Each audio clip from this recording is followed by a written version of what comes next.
expressed on the following program are solely those of the participants and do not necessarily reflect the views of the Nevis Broadcasting Company Limited or its advertisers.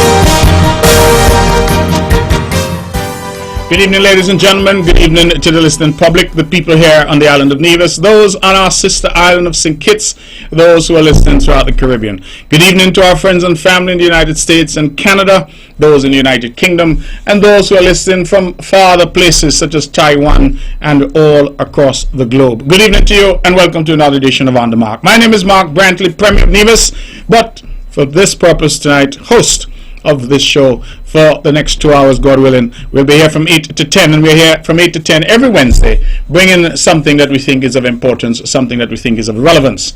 And of course, we always have a start to the show, and then we open the lines and allow you, members of the public, to call in and to share your views. The numbers to call when the show is open for calls will be 869-469-1616 and 869-469-1700. Tonight, I hope to have an interesting show. We're going to talk some politics. We're going to talk some federal, national politics. We're going to talk some local politics. But of course, we appear to be in a political season. And when you're in that season, then you are required to do what the season requires. And we have had some issues, I think, that have now percolated to the surface. The truth is, ladies and gentlemen, that we have been having some ongoing internal issues insofar as team unity is concerned. And I and many others have for quite some time now quietly tried to deal with issues, meetings, letters, discussions, and some of these issues have simply not been addressed. Why? That will be for the public to determine. The People's Action Movement would have had their convention last Sunday and would have invited me to be their featured speaker. I was honored. It is the second time that I have been asked to speak at the People's Action Movement conference, and I was delighted to be there to speak at the conference of a sister party. I am to hope that I delivered and that the message that was delivered was clear. The theme was keeping the promise, and I believe that that is very important. I said in my speech that the only thing that we have in this life of worth at the end of the day is our word. There's very little else that matters. We have to be able to look at each other in the eye and say that our yea is our yea and our nay is our nay. I get very concerned when people tell me yea when they really mean nay, or they tell me nay when they really mean yea. And that leads to a breakdown of trust. And that, I believe, is the fundamental problem. That when people in a relationship can no longer trust what is being said to them, when one thing is being said but the actions suggest something to the contrary, then that leads to difficulty. And these things, I know some people have said, why are these things being said in public? They're being said in public because privately, for years, efforts have been made, and those efforts have not yielded any benefit. And there's some, I believe, who want to continue to have efforts being dealt with privately, because that way they stay away from the public domain and they can continue to posture. There are some who every speech that they give, they make reference to unity. And it sounds so good. Oh, how pleasant it is for brothers to dwell together in unity. Very popular Bible verse that some have used and abused. The question, however, is not whether we can say the word unity. The question is, do we practice unity? Do we demonstrate unity? And I was particularly touched by our national hero, the Right Excellent and Right Honorable Sir Kennedy Simmons, when he said that unity means that when your brother is in difficulty, you're there for them. You're there for him. When your sister is in difficulty, you're there for her. That it has to be all for one and one for all. Unity cannot be simply a construct that acts as a springboard for personal power and self-aggrandizement. It has to be more than that. And so tonight, at the start of the show, I ask you to bear with me for those who would have not heard, and we have teed up the speech that I made at the PAM convention. Some said to me that it was an important speech. It will be for you to judge. I will play the speech now, and thereafter I will open the lines and take some calls and some comments, and we can then engage with each other in a sober and sensible fashion. Here on the Mark, just like here at Von Radio, only the best will do. So what we say to you is, disagree if you must, but let us be respectful at all times to each other. And so this is Mark Brantley on Sunday, speaking at the People's Action Movement Convention, 57th Convention in Keon, St. Kitts.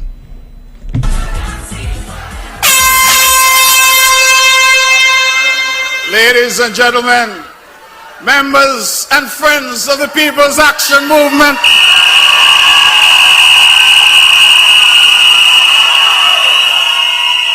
it is an absolute pleasure to be back here at the PAM convention. I want to, of course, start by adopting the protocol, but I also want to recognize our Prime Minister, Dr. Timothy Harris. I want to recognize our living national hero, the Right Excellent and Right Honorable Dr. Kennedy Simmons. And of course, I want to recognize the leader of the People's Action Movement,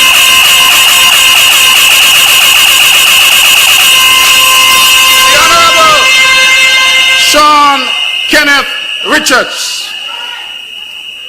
My brothers and sisters of the People's Action Movement, I bring you fraternal greetings as the leader of the Concerned Citizens Movement of Nevis. I am truly honored to have been asked by your party leader, the Honorable Sean Kenneth Richards, to speak to you here gathered today under the theme, Keeping the Promise. I propose not so much a call to arms today, but a call to reflection. A call for sober analysis of where we are as a country and where we wish to go. In so doing, I propose to engage about the past and the role of this great PAM party in shaping this nation of St. Kitts and Nevis. I do so to set the backdrop for what I propose must be our shared future. My brothers and sisters, reflect with me, if you will, that it is the People's Action Movement that paid for the sugar lands that the Labour Party acquired compulsorily but did not pay for. In so doing, PAM, under our national hero, the Right Excellent Sir Kennedy Alphonse Simmons, restored legal rectitude to our country by ensuring that the lands compulsorily acquired were paid for. In so doing, Sir Kennedy and PAM demonstrated the good governance and respect for the rule of law that some now only speak about. Reflect with me, if you will, that it is the ownership of the former sugar lands that has allowed subsequent governments to leverage that land for national development, whether for collateralizing debt, developing housing, expanding agriculture, and even the now infamous land for debt swap. Reflect with me, if you will, that it is the vision of PAM that brought Port Zante into being. Every person making a living from the cruise industry, from the merchants at Port Zante to the tour operators, to the taxi drivers, to the hair braiders, to the restaurant owners, and even to the monkey vendors, must applaud the People's Action Movement. Reflect with me, if you will, that it is the vision of the People's Action Movement that saw the construction of the Kennedy Simmons Highway and the opening up of the Southeast Peninsula, which was hitherto inaccessible by road to the rest of St. Kitts. Reflect with me, if you will, that absent the Kennedy Simmons Highway, there could be no Christopher Harbour. there could be no Sundance Ridge. There could have been no Park Hyatt. There could have been no Reggae Beach. There could have been no water taxi to and from Nevis. There could have been no Salt Plage. There could have been no $1 million yachts in the marina. Reflect with me, if you will, that the People's Action Movement ushered in some of the most profound and far-reaching social programs and social safety nets to assist the people of our country. School meals program, textbook and payment for exam fees program, maternity leave with pay, just to name a few. Reflect with me, brothers and sisters, if you will, that it was the vision of PAM that reimagined our tax structure and abolished personal income tax, leading to massive consumption and expansion in the local economy. Reflect with me, if you will, that it was the People's Action Movement that spearheaded the move for our country to become an independent state in September 19, 1983. It was PAM that led the way to ensure that the colonial shackles of old Mother England were removed from our lands forever. Reflect with me, if you will, that it was the People's Action Movement which for the first time introduced the concept of true political unity between St. Kitts and Nevis, when it formed a coalition with the then dominant political party Nevis, the Nevis Reformation Party, led by our national hero, the Right Excellent Sir Simeon Daniel.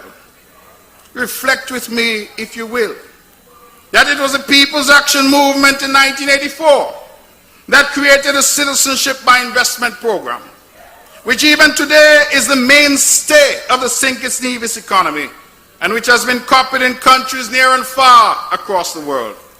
PAM, you see, gave the world the idea of leveraging citizenship for investment, and it has now become a global billion-dollar industry. My brothers and sisters, you will see from the small snapshot that I have provided that much of what we enjoy and take for granted today was due to the vision of the People's Action Movement.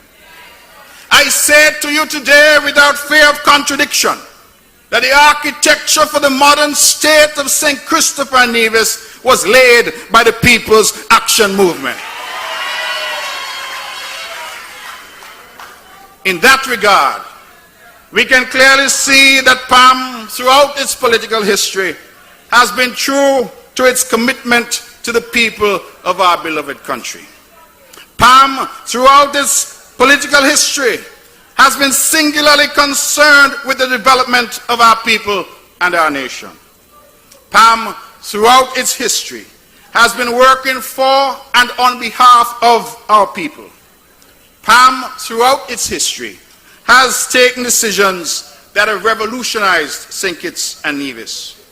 In short, my friends, PAM, throughout its history, has kept its promise.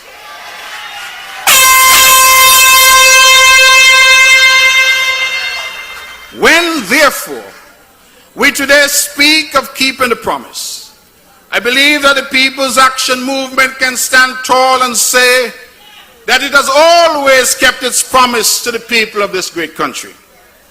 And if you wish further evidence of that, let me share some more recent history.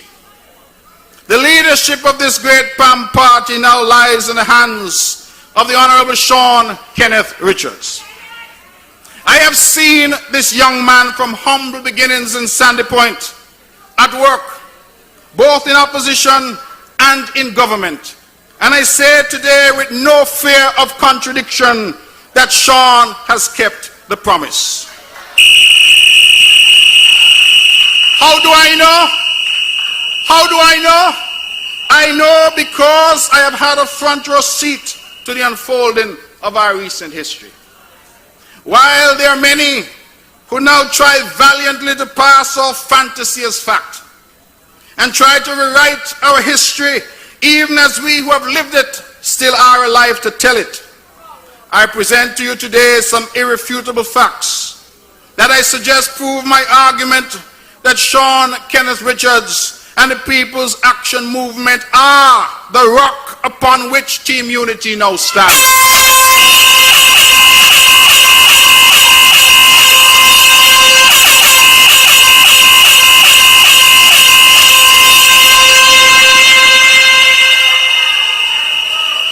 You see, my friends, it was Sean who was one of the principal architects of Team Unity. When the Labour Party-led government of Dr. Denzil Douglas cast out Dr. Timothy Harris from its midst, and the valiant and noble Sam Terence Condon, then Deputy Prime Minister, resigned in support of Dr. Harris, it was Sean and Pam that provided a ray of hope in St.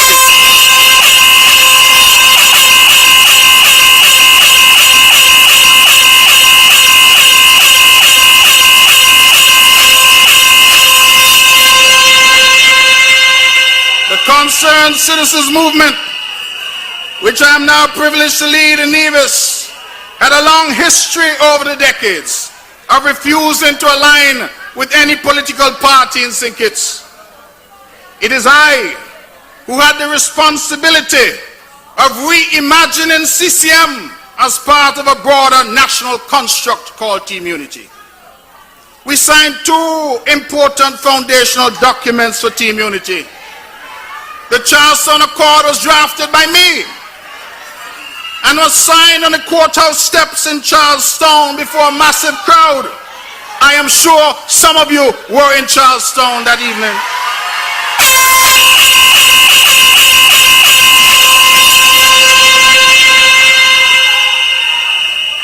That Charlestown Accord was signed by Dr. Timothy Sylvester Harris, leader of the People's Labour Party, Vance Winkworth Amory, then leader of the Concerned Citizens Movement, and yes, Sean Kenneth Richards, the leader of the People's Action Movement. The second document was signed at the Red Cross Conference Room, again in Charlestown, and again signed by the three leaders of the tripartite Team Unity arrangement. These documents and the discussions around them provided a blueprint for governance under Team Unity government and formed the core basis of how a Team Unity government would function. They were designed, brothers and sisters, to ensure mutual respect and cooperation between the three political parties and between the two islands of St. Kitts and Nevis. These documents evidence the pact that was formed between PLP, CCM, and PAM. They evidence the promise made by each party and by each party leader to each other. But even more than that, they evidence the promise that we made to the people of St. Kitts and Nevis. Now, what was promised by Team Unity? What did Dr. Timothy Sylvester Harris of PLP, Vance Winkworth Amory of CCM, and Sean Kenneth Richards of PAM promise each other and the people of St. Kitts and Nevis? There was, friends, the fundamental promise that no leader would serve more than 2 terms as Prime Minister.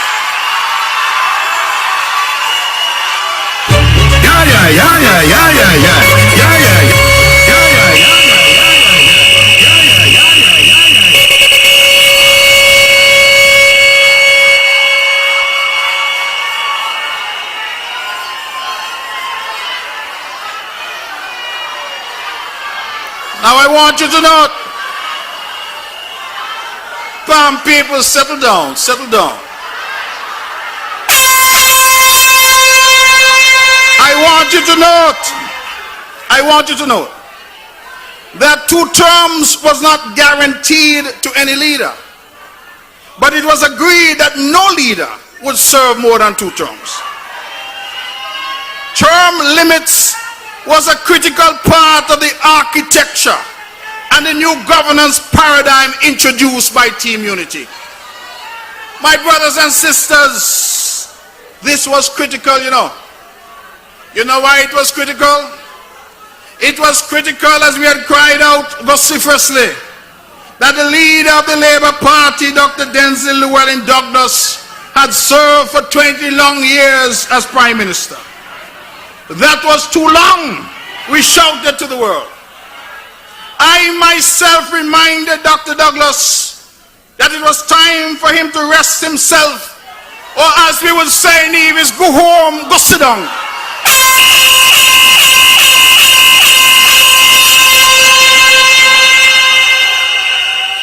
We did not wish any future leader of our country to fall victim to the oft-stated adage that absolute power corrupts absolutely.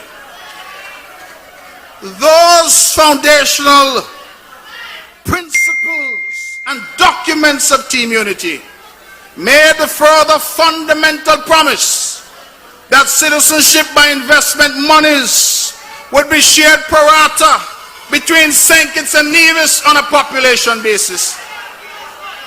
This too, my friends, was critical, as the people of Nevis have been locked out of the benefits of the CBI inflows and the then SIDF, causing King Bingi, who I'm told is here today, to lament in Kaiso that Nevis people want the SIDF money.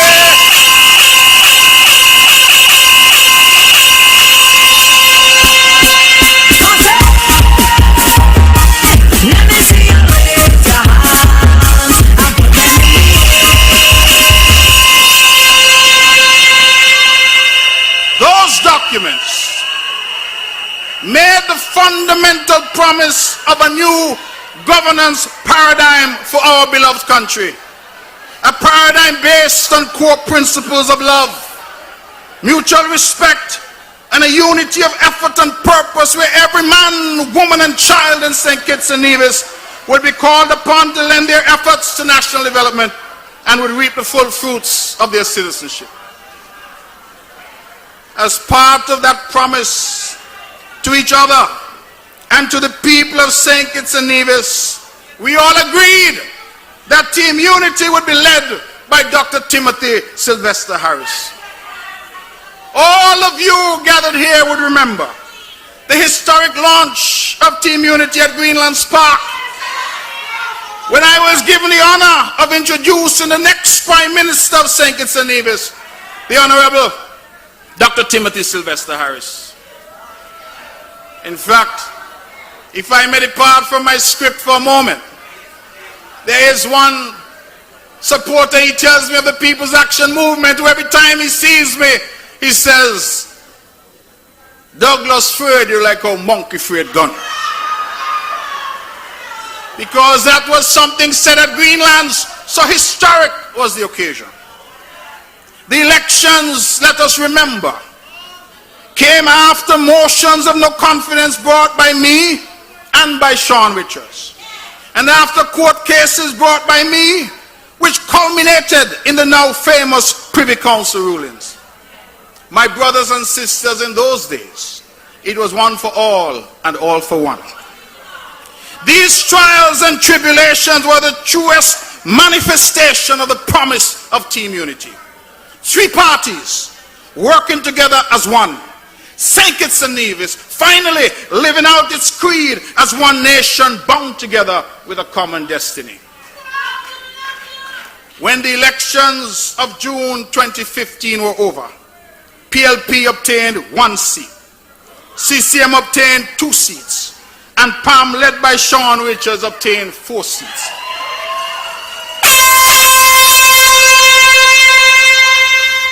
Now, maths is not my strong point, but I believe that 4 plus 2 equals 6, and 6 seats could have formed a government. Put differently, PAM and CCM could have formed a government without PLP.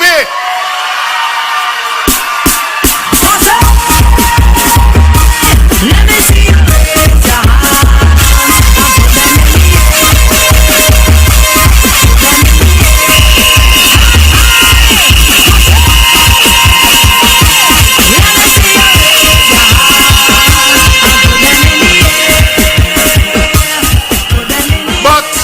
But my friends, but so committed, So committed were we all to the promises made to each other and to our nation that Dr. Timothy Sylvester Harris, with a sole solitary seat for PLP, was fully, mark my words, listen me carefully, was fully supported as a third Prime Minister of St. Kitts and Nevis.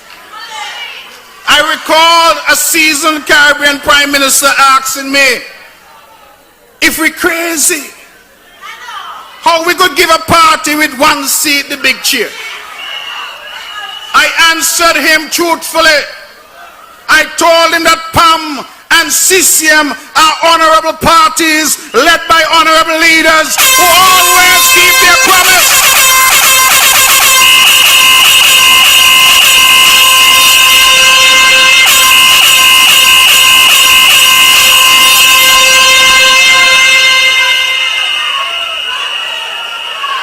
I pause here, brothers and sisters, to make the point that if, listen me carefully, that if Sean Kenneth Richards and Pam were power hungry, they could have said that they had more than half the seats in Team Unity. They had more than PLP and CCM combined, and they could have demanded the prime ministership. But Sean did not do that. Pam did not do that. Sean remained true and kept to his promise. Pam remained true and kept to its promise. CCM remained true and kept to its promise. Now, fast forward. When the elections of 2020 rolled around, the people again reposed their trust and confidence in Team Unity. PLP secured 2 seats. CCM swept Nevis for the first time in history with all 2 seats.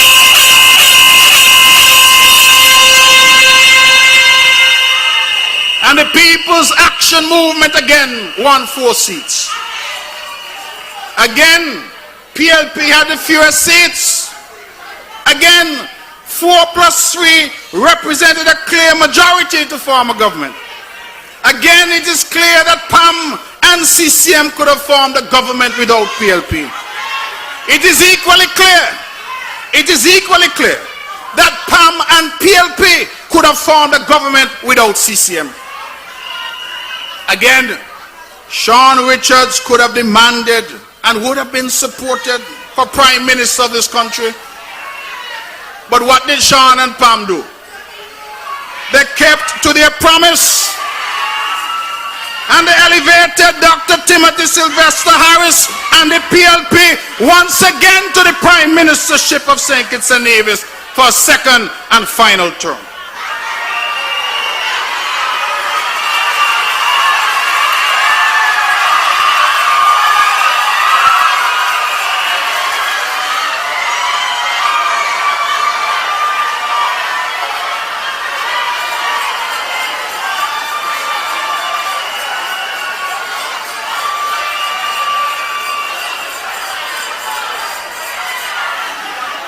As for me and the big blue machine, the Concerned Citizens Movement, we had given voice to some signs that we had seen, but nevertheless we followed Pam's lead as the majority partner in Team Unity.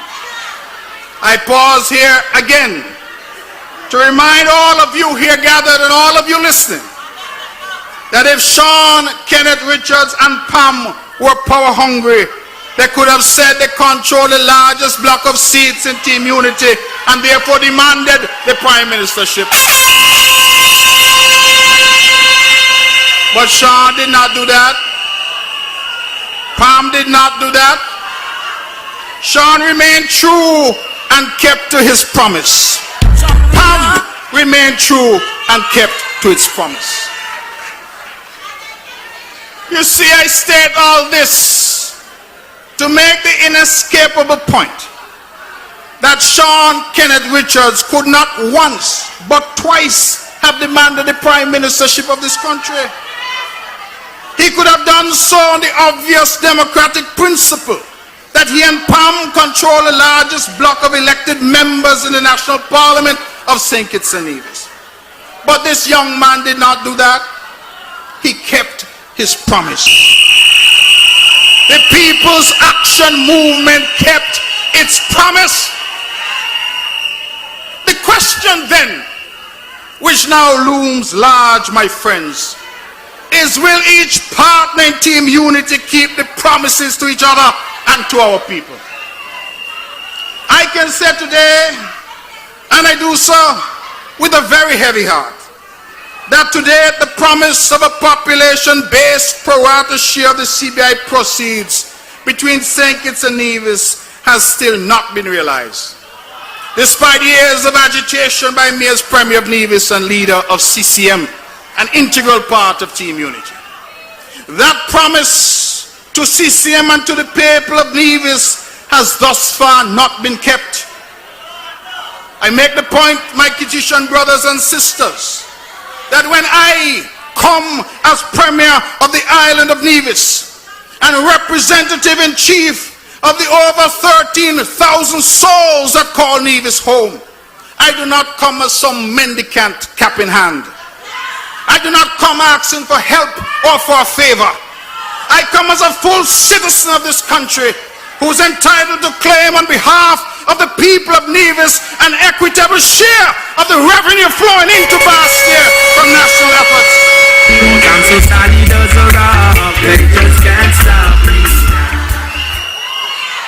Whichever political party or coalition of parties holds the reins of power in Church Street, I wish to be clear that the people of Nevis will never stop demanding their equitable share of the national pie.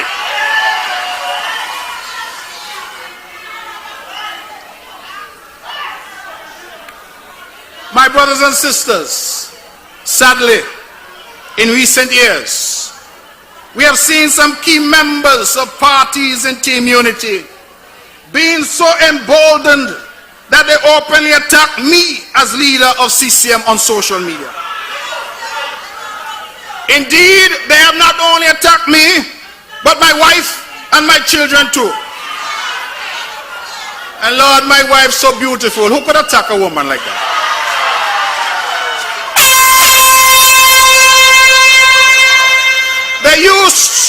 They used to use fake profiles, you know. But now they're bold enough to use their own name and their own image. I have asked the leadership in those parties guilty of these vicious attacks to cause these attacks to cease. But to date, in fact, up to this week, they continue unabated. In fact, brothers and sisters, it breaks my heart to say that some of the attackers in chief have been and continue to be handsomely rewarded by this very Team Unity government we all serve. I ask rhetorically today, is this keeping the promise of Team Unity? My CCM team, and let me tell you, we're not easy, CCM not easy, The big blue machine not easy, My CCM team has time and time again sought my imprimatur to retaliate to these atrocious attacks on me as their leader. I have consistently said to them that CCM will not, under my leadership, join anyone in sowing seeds of division and disunity. In so doing, some have mistaken my restraint for weakness. I say to you today that my restraint has in fact been an exhibition of sober leadership and maturity.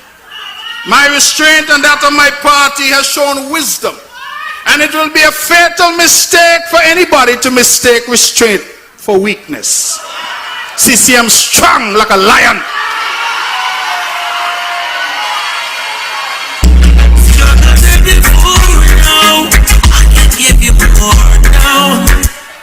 It is as a result of this type of mature and sober leadership that no member of the CCM team has attacked any member of PAM or PLP.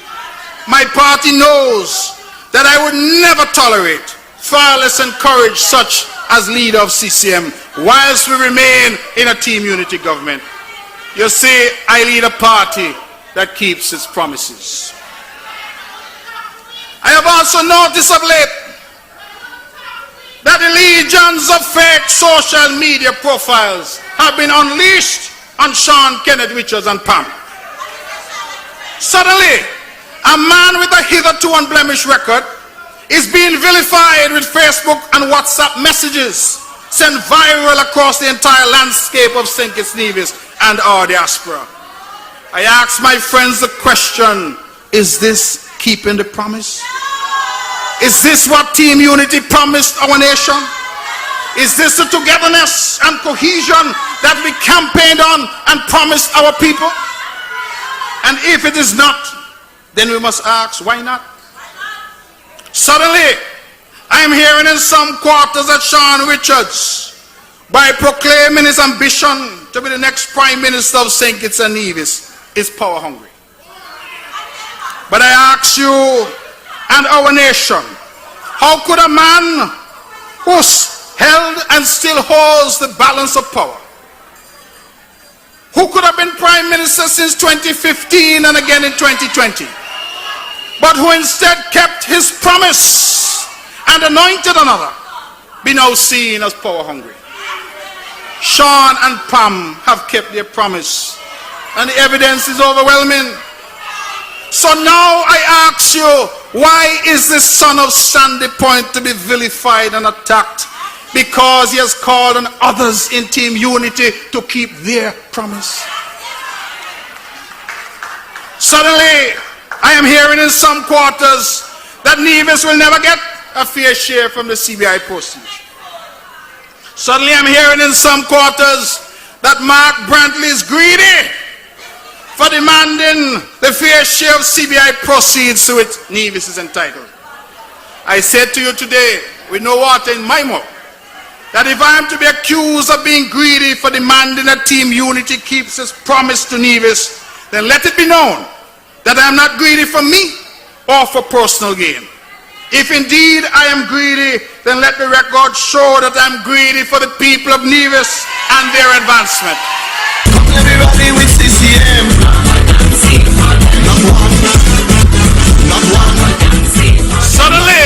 Suddenly, I'm hearing in some quarters that there's nothing wrong with any unity leader being Prime Minister for more than 2 terms. Suddenly, I'm hearing in some quarters that members of Team Unity are giving financial and other support to the political opponents of CCM in Nevis. Suddenly, I'm hearing in some quarters that candidates are being recruited to run in constituencies against the principles of Team Unity, where only a single candidate is permitted to run.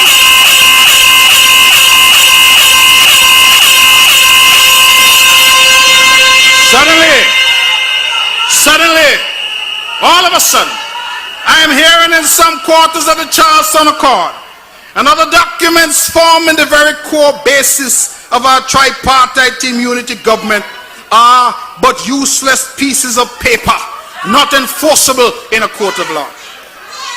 But my friends, let me, Mark Anthony Graham Brantley, son of Vicky and Orvin, let me be pellucid this afternoon. If the core principles of Team Unity, reduced into writing and signed before God and man by the leaders of the political parties of Team Unity, and now for convenience to be cast aside as mere worthless pieces of paper, then it means that Team Unity was merely a launching pad for personal power and self-aggrandizing.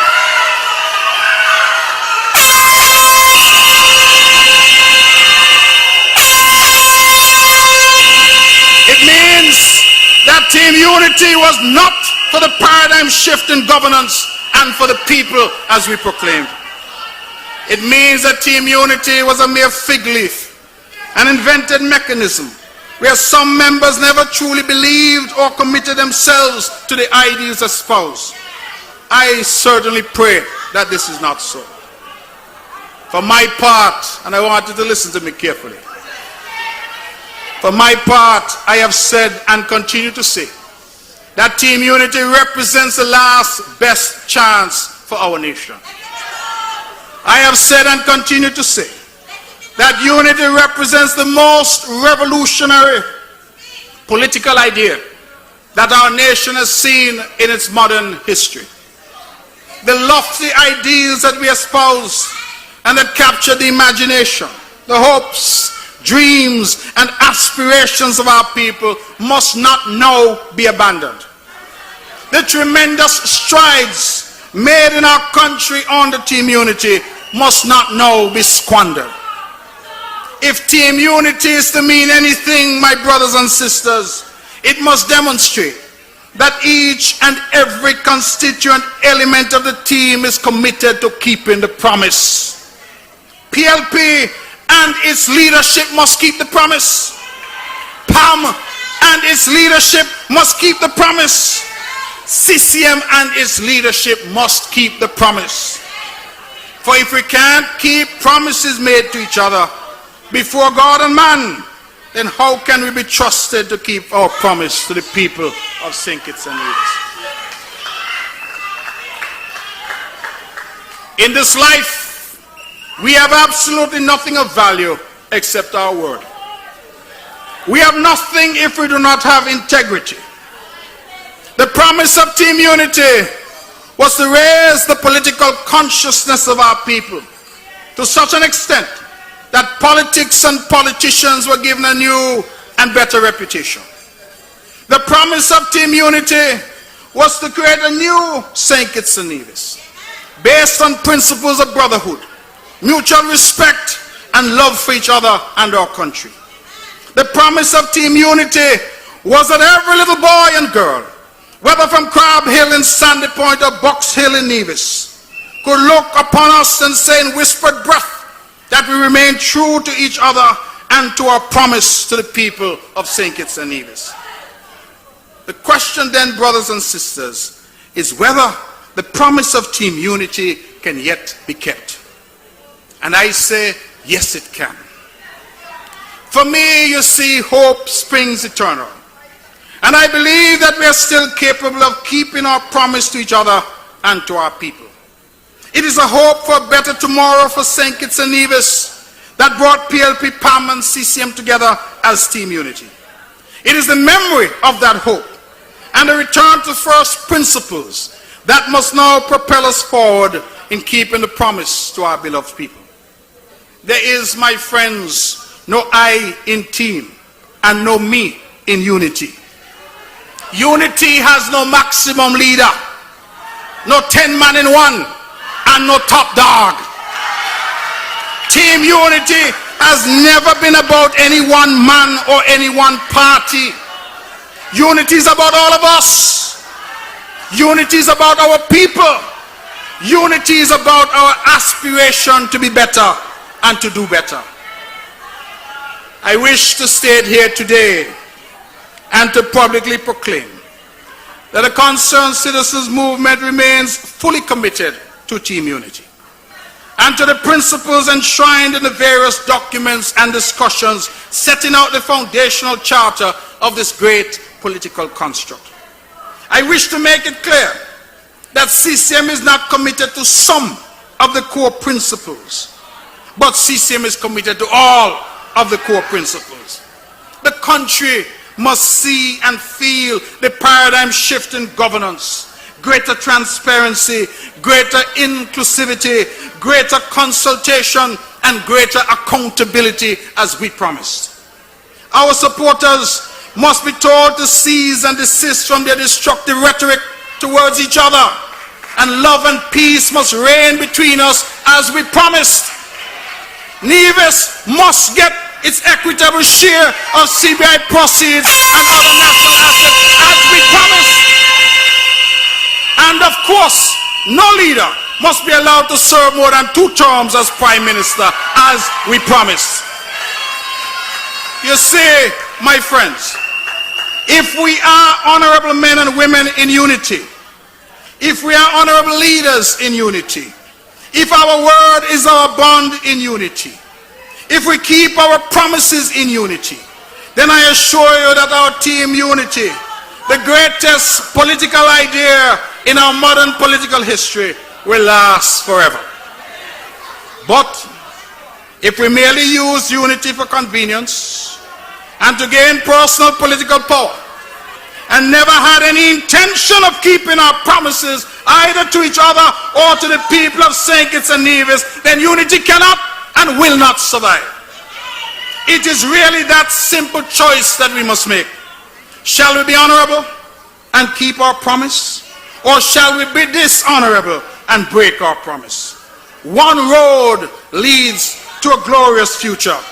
The other road plunges our beloved St. Kitts and Nevis into political chaos and uncertainty. That, my friends, is the fundamental question. That, my friends, is what requires a simple solution.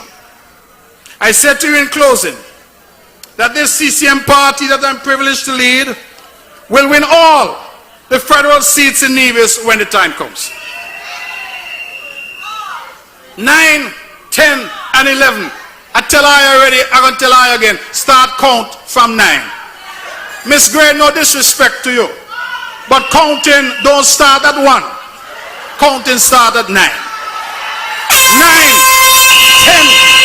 11. Count them. Them they're safe. Them 3 they're safe. How many PLP brings? I will leave that to the Honorable Dr. Timothy Harris and his team. How many PAM brings? I will leave that to Honorable Sean Richards and the mighty PAM army. I leave you today with a firm understanding and the irrefutable truth that the People's Action Movement has always kept its promise to St. Kitts and Nevis. Sean Kenneth Richards has always kept his promise to his constituents, to his party, to Team Unity, and to the people of St. Kitts and Nevis. You know what my wish is as I close? My wish is that we may all be like Sean and Pam. My wish is that may we all keep our promises. That is my wish. Keeping the promise. God bless you. God bless Pam. God bless unity. And may God continue to bless the beloved people of St. Kitts and Nevis. Thank you. Ladies and gentlemen, that was my speech made on Sunday at the PAM convention in St. Kitts, and I think what was said needed to be said. I am advised, because several people have reached out to me, that the Honorable Prime Minister Dr. Harris would have today held a press conference and decided in this press conference to respond to some of what was said, and most specifically to respond to the issue of the absence of a fair share of the CBI proceeds to Nevis. Now let me be clear. All of us would recall that under the Douglas-led administration, Nevis was locked out of the CBI proceeds. In fact, under an NRP-led administration here in Nevis, which notwithstanding it was in coalition with the Douglas-led administration in St. Kitts, having Patrice Nisbet as part of that cabinet, the island of Nevis was locked out of the CBI proceeds and the then SIDF.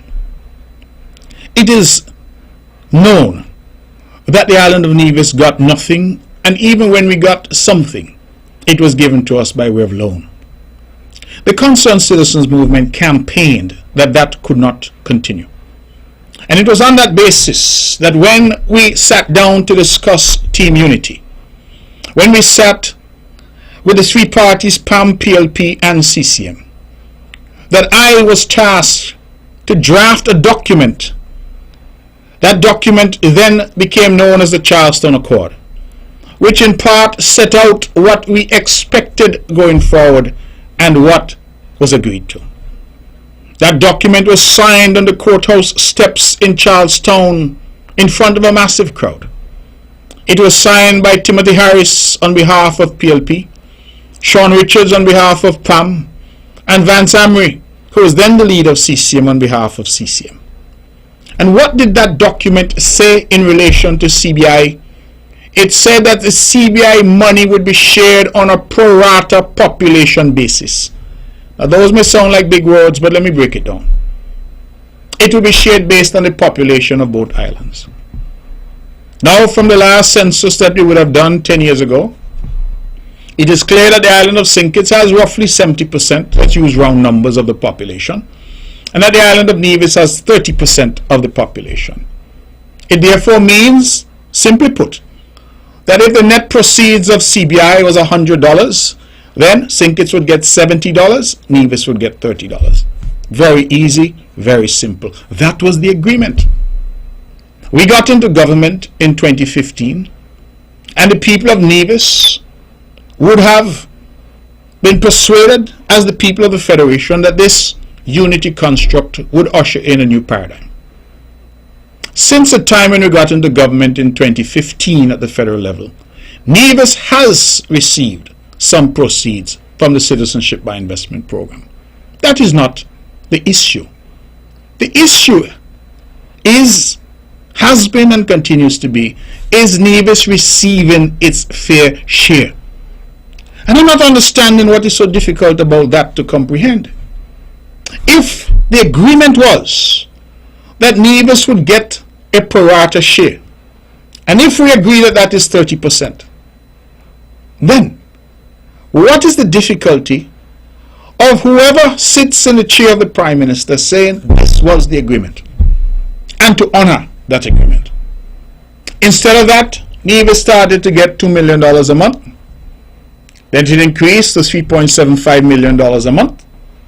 And yes, many have made the argument that that is more than zero that we got before, and that is a valid argument. But that does not answer the question of whether it is fair.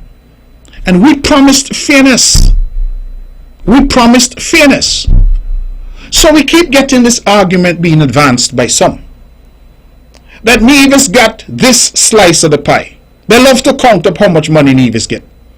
They love to say Nevis get 45 million, plus we pay double salary, plus we do this, plus we do that. It sounds really good. But if you and your brother have a pie, and that pie is supposed to be shared fairly, equitably, based on a pro rata basis, your brother gets 70%, you get 30%. Then, simply focusing on the slice that you get doesn't tell you whether you have had a fair share. Because telling Nevis how much money Nevis has got does not tell us how big the pie is. It does not tell us how much money has come in. Because only when we know what the global figure is can we say, yes, this is fair or unfair. And I know that the global figure has not entered the conversation, because when that happens, we start to realize that it is far from fair. Last year, for example, the Citizenship by Investment program brought a windfall. Everybody was surprised. How is it there's a surplus in St. Kitts and Nevis when everywhere was shut down because of COVID? It was due to CBI. And really, CBI has been the resource that has flowed into the country over the past several years that has allowed us to achieve surplus after surplus. All of us were in the throes of COVID. In Nevis, our employment went from a high of 6,195 persons in April of 2019 to a low of just over 4,700 persons by April of 2020. That's a loss of almost 1,500 jobs on the island of Nevis. Our hotels were closed. Our restaurants were closed. We were suffering and our economy was battered. Yet Nevis got the same amount of money that it got pre-COVID. $45 million, that's all we got. And I was not being unreasonable, because I said it's difficult everywhere. It's difficult everywhere. And so I did not set out to be unreasonable. I said, you know what? Let's work with our partners in St. Kitts, because one is persuaded that you're working with people who are reasonable and honorable. Only then to find out On or about the 13th of December last year, the budget in Sinkis was to be read on the 14th. That we miraculously achieved the surplus. And then to find out that some $588 million came in from citizenship by investment. Now you may not like me, you may not agree with me, you may have all things to say. But 45 out of 588 could never be a fair share. Do the math for yourself. 45 million out of 588 million works out at around about 7%. When I am saying that we have 30% of the population in Nevis. Now, had we based it on a 30%, Nevis would have got somewhere in the region of $150 million. I'm using rough math here. It therefore means that over $100 million, which ought to have come to the NIA, did not come. And we must just sit back and say, oh, this is all right, because, as I heard one comment made by the Prime Minister, this relationship can't be measured in money. Well, if it can't be measured in money, send all the money to Nevis, and we will send our love to Sinkits. Because it seems to me that there is a disconnect, and that the people of Nevis and the leadership of Nevis is being treated as if we can't count money and we don't understand money. All I'm saying, and I've continued to say, let us stick to what was agreed, and let us be fair. Let us keep our promises. Now, to my utter amazement, the Prime Minister is going to give a press conference today, and in his press conference the Prime Minister is going to say that this matter never came to the Cabinet. But why should it go to the Cabinet? When Vance Amry was Premier, Vance Amry dealt with the office of the Prime Minister on this matter. And when I became Premier, I dealt with the office of the Prime Minister on this matter. Indeed, it was last Saturday that an officer from Sinkits, a police officer, was asked to bring a letter to me from the Prime Minister. And that letter was a response to communication I sent to him about this very question. And that letter offered some additional sums to Nevis. Where was the Cabinet? Did he take that matter to the Cabinet to get Cabinet approval? Obviously not. So why now come to the public to talk about this matter never came to Cabinet and nobody brought it to Cabinet? I brought the matter to the head of Cabinet, the head of country, the Prime Minister and the Minister of Finance. Did anything else in the documents that we signed go to the Cabinet? We set out in the Treaty of National Unity and in the Charleston Accord a number of matters, including that the Prime Minister would be Dr. Timothy Harris if we want. Did that ever go to any Cabinet? Did the other matters set out there go to any Cabinet? No, these were agreements that were made and agreements that we intend to keep. So don't now come and throw these red herrings into the mix. Don't now come and tell me that you're paying for step workers in Nevis, when as Premier of Nevis I cannot put one person onto the step program. You're paying for PAP on Nevis, when as Premier of Nevis I cannot put one person on the PAP. Let us get real, and if we want to have a real discussion, then let us have that discussion. Some say they prefer to have these discussions in private, and I know why. Because then in public they make flowing and glowing speeches about unity, and everything is wonderful, and it's so love and unity. The relationship is excellent, they proclaim. But in private, the actions do not match the rhetoric. And so sometimes, as I've said, after efforts, and let me tell you something, I'm a lawyer by training. And I tell people all the time that when I went to school, I listened to the teacher. And I learned. And one of the things that I've practiced as a lawyer is to document. You see, a lot of times people like to say, you didn't say that. Or I don't remember it so. Or you never called me. We never met. But when you put things in writing and you get written responses, you have a record.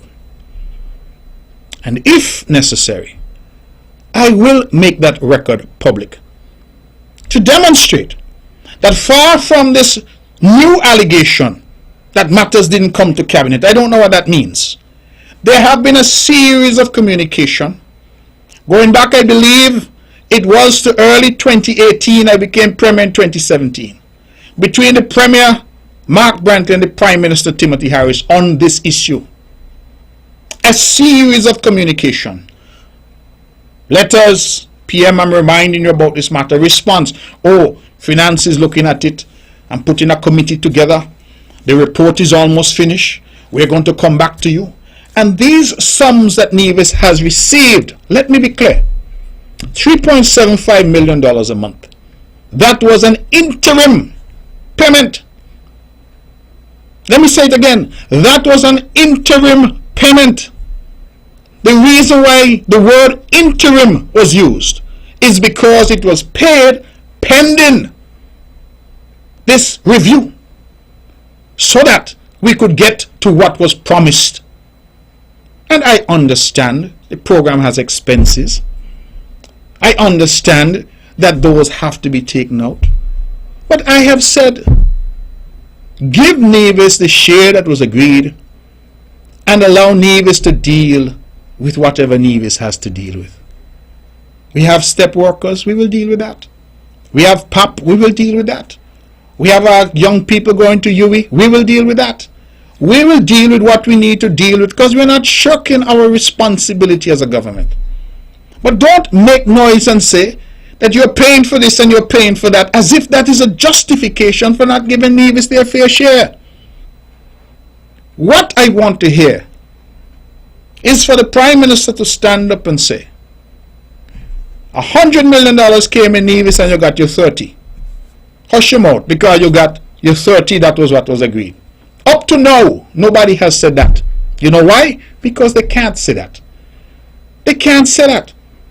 Instead of that, you start to hear all this flowery language. What do I make noise for? They might get more than they used to get. Well, if I used to get zero, of course I'm getting more than I used to get. But I'm not getting what was agreed. I'm not getting what was agreed. Others have got what was agreed. And so my point simply is that let us be fair and reasonable. And if we want to have this debate in public, then let us do so. I will bring my correspondence, and the public will see for itself the efforts that have been made quietly, now for almost 5 years, back and forth, and the responses that have come. And every time the response comes, there's a new delaying tactic. First it was Finance in Sync, it had to study. Then it was a committee that had to be put together. Then a report was coming, but it was being finalized. Then they had to review the report before it came to the cabinet for discussion. The latest now says the World Bank has been introduced into the mix. That's a new one. So after 4 years now, the World Bank is the new entity now. I suppose the next letter will say the IMF or the United Nations. I don't know why we need all of this, because the Charleston Accord was clear. And why am I to be vilified because I ask people to keep their word? Why?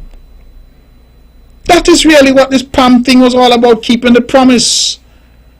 A fitting theme. Why are people to be vilified because they say, listen, you looked me in the eye, you looked at thousands of people in Charleston in the eye, and you signed Timothy Sylvester Harris for the PLP, Sean Kenneth Richards for PAM, Vance Winkworth Amory for CCM.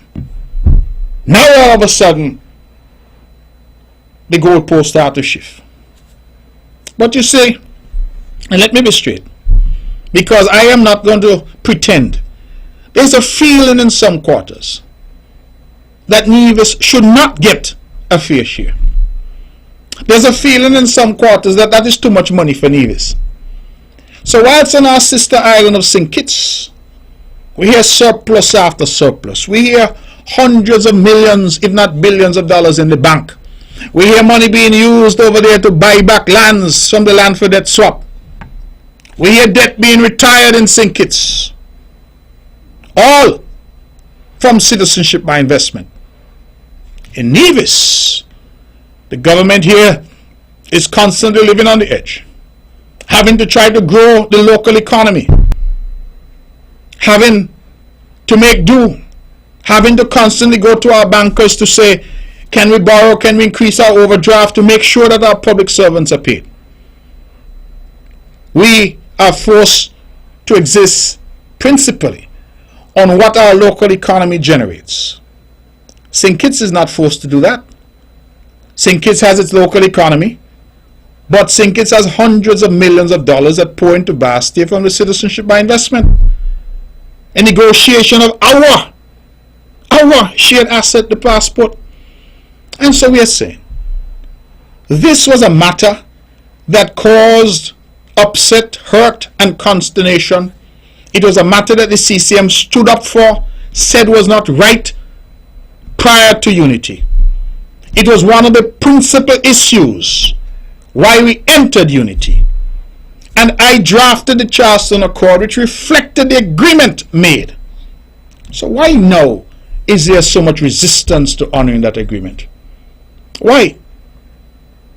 If it is that you want to have a mathematical analysis, I believe the Honorable Prime Minister is an accountant by training. So it should be very easy. I received $588 million. I spent $60 million out of that as expenses, so I have $528 million left. Nevis, you're supposed to get 30%. Here's your 30%. Go pay your step and pay whatever you have to pay over there. Handle your business. What is so difficult about that? What is so difficult about that? Instead of that, Nevis, you hold this amount here and hush your mouth, because you should be grateful you're getting something, because you never used to get nothing before. And then I start to hear about how much they love Nevis, and fathers from Nevis, and grandmother and grandfather, and Tutmun Saman Bagay from Nevis. Love is not something you just talk about, you know. Love is something you must demonstrate. Unity is not something you talk about. Unity is something you must demonstrate. And I'm not going to hold any press conference, but if I have to, I will. Because I have the necessary documentation to prove what I'm saying. So don't come with these puerile arguments. This is not kindergarten. We're big people. Let us confront major issues in a frontal way and bring resolution. Not braggadocio. Not deception. And certainly not the level of debate that I'm seeing. Because those arguments about this matter not coming to cabinet are disingenuous. Entirely disingenuous. And below the office of the Prime Minister. And I say so candidly, because I said that I've been silent for a long time. This is now, the book of Ecclesiastes, I believe it is, talks about a season, time for everything, and a season for everything. But this is now the talking season. And whether who vexed about what being said in public or what you said, whatever, that is not my issue. The people of Nevis elected me, and they elected the team CCM to represent them. And this is representation, because we've been quiet for a very long time. And we've listened to all the rhetoric about, oh, we're providing support to Nevis. We're providing help to Nevis. How are you providing help to me? By giving me just a portion of what I'm entitled to. And Nevisians need to wake up. I don't care if you're NRP or CCM. You need to wake up. Because any administration, hear what I tell you? NRP was in coalition with Labour and got nothing. And when they did get something, they got it by way of loan. In fact, it's a matter of national disgrace that our airport, Vance Amri, was mortgaged to the SIDF to cover a loan of $4 million received by NRP from the SIDF during the time when NRP was in coalition with Labour. That was what we are trying to get away from. That is why we put something in writing, documented our agreement, and the parties signed on it. Well, my God, if something you put your signature to, signed before God and man, is of no value, then what manner of man are you? What manner of individual are we? Because clearly it means that we never meant it. we just say anything to get to where we want to go.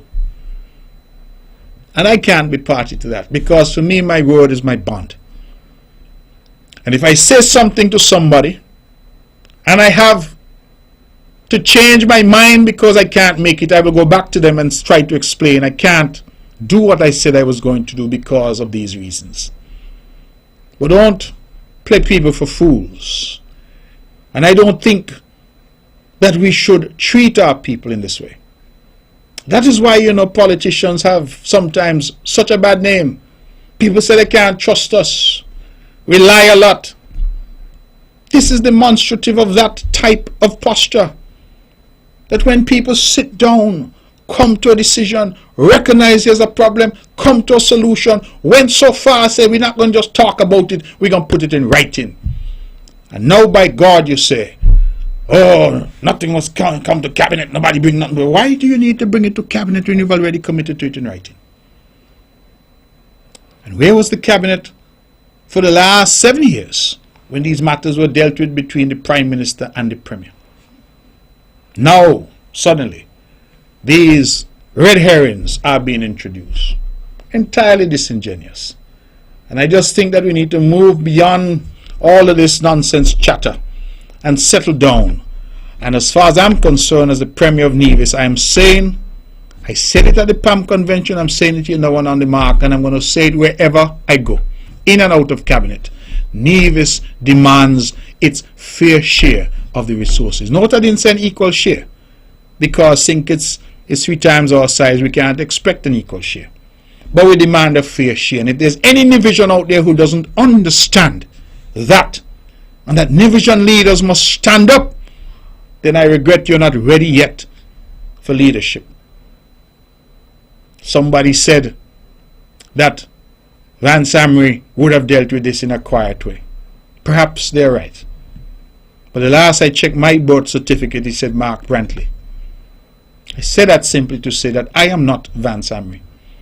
And I don't know what Vance would have done or would not have done. But currently the people of Nevis have entrusted me, at this point in our history, with the responsibility to lead them. And in leading them, I must also stand up for them. And nobody gonna feed me nonsense and keep saying out there that they're doing me a favor. No. No. There are options available to us to deal with this matter. I am still publicly saying that I prefer for parties to sit and resolve. Whether it's the committee that has been talked about, whether it's finance that has been talked about, whether it's all of these various agencies that are supposed to look at this, who up to now can't seem to look at it, or whether it's this new World Bank that is to look at it. I am hopeful that this matter can be resolved. You know what I find interesting, lastly? Everybody now remembers that the Constitution talks about an 80-20 split. That's what they say. 80-20. And people are now talking about what the Constitution says. You know, that's interesting. Because we all knew what the Constitution said when the Charleston Accord was signed. And the Constitution speaks to tax revenue. The Charleston Accord specifically speaks to CBI inflows. That was what the Charleston Accord spoke to. So all of a sudden now you have some who want to graft the Constitution onto that to say some of the Charleston Accord is not important. Let us focus on the Constitution, because they feel that under the Constitution, oh, you got to take out for national security, you got to take out for this, you got to take out for that before Nevis gets a share. That's the direction now that I'm hearing in some quarters. And I'm saying that, again, it means that what was documented by us, PAM, PLP and CCM, is no more. It means that that was committed to paper and signed by the parties, that there was never a desire to abide by the promise that was made. And so if that is the case, then come out and say so. Come out and say so. Say, listen, yeah, we sign a piece of paper there, but I am not interested in that. I am not honoring that. So all the things you all talk about, 2 terms and fair share and all that, them things there, I'm not interested in that. I'm going to do what I want. And that's fine. And then we will, of course, do what is necessary, and the people will decide. But don't pretend. Don't pretend. Because we absolutely know what has been happening. And I want the people of Nevis to reflect what this island could do if it was in fact getting its fair share.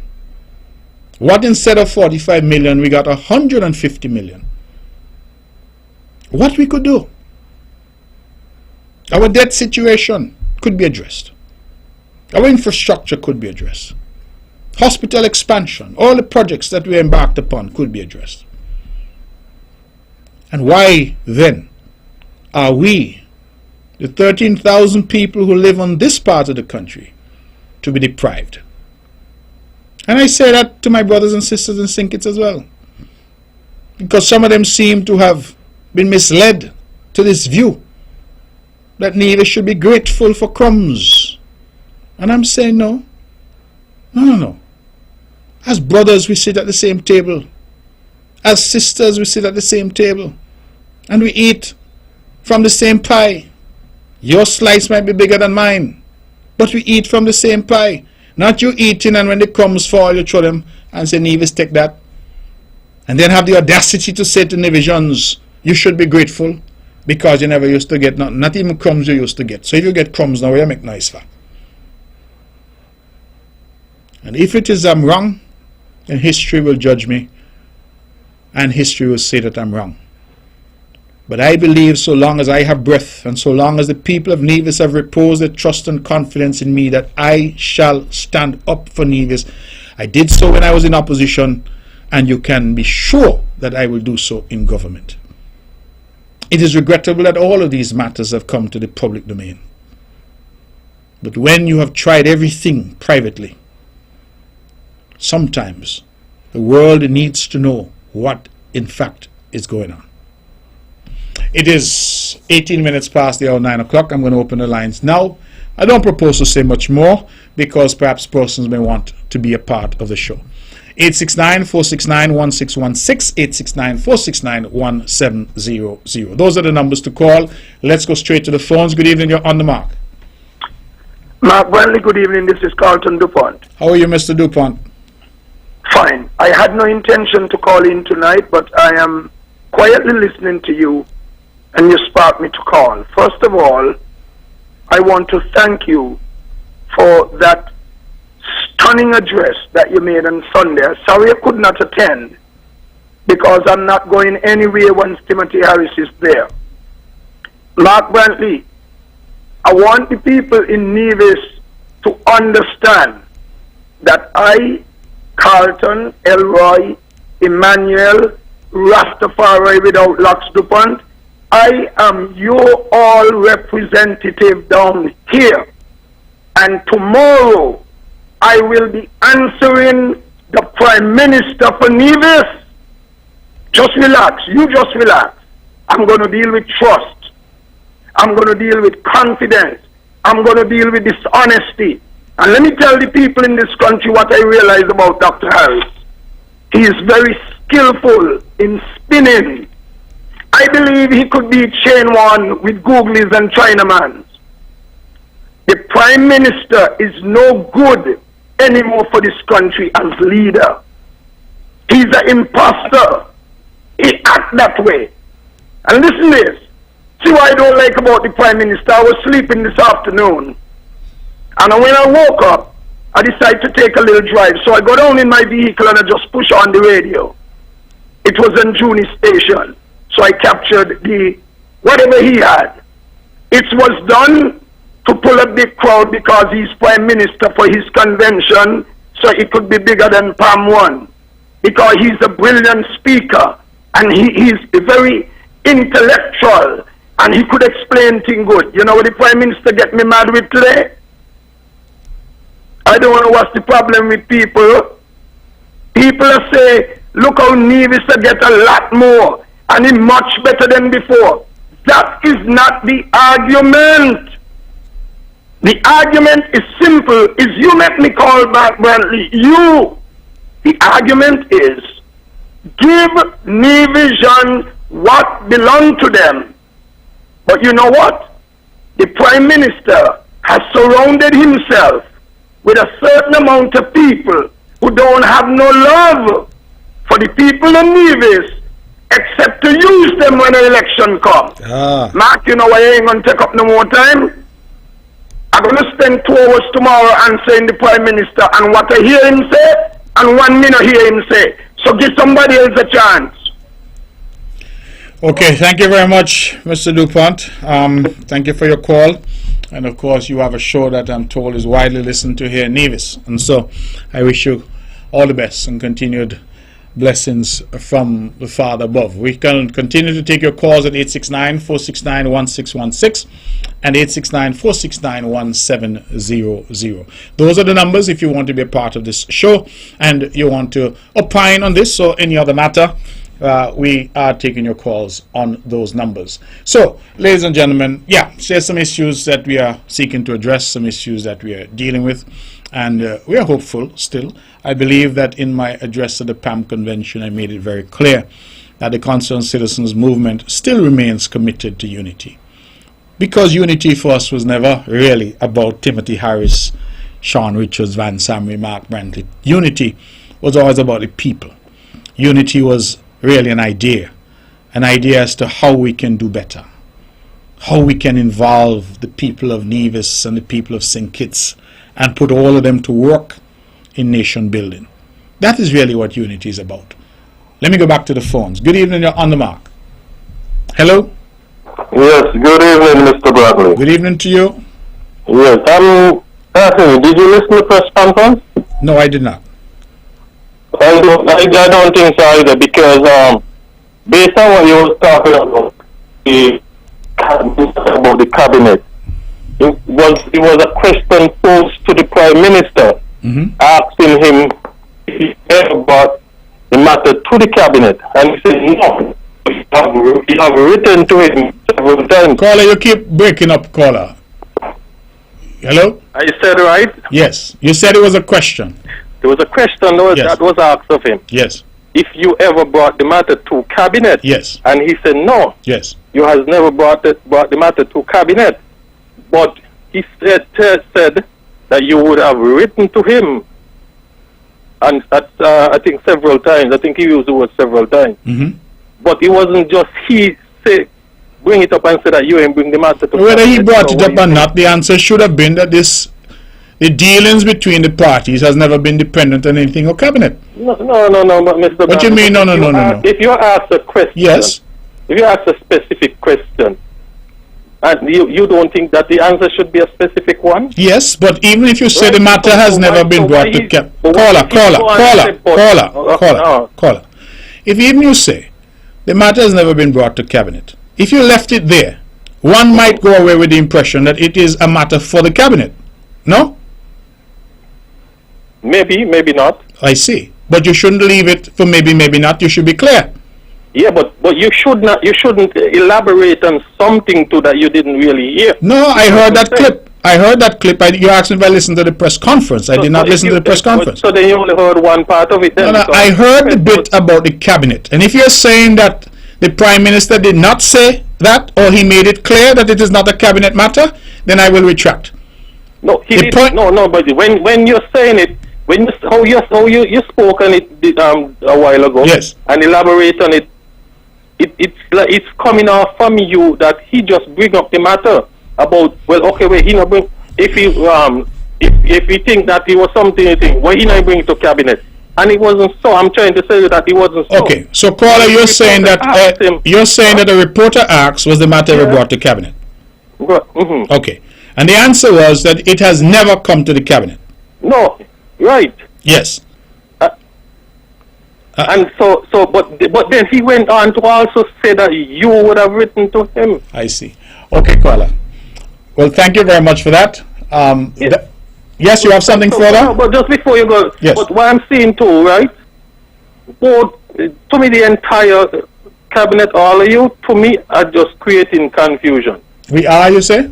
Of course, all of you, to me. And to me, you know... So why do you say we're creating... It sounds too bad just coming less than 2 years after. So why do you say we're creating confusion?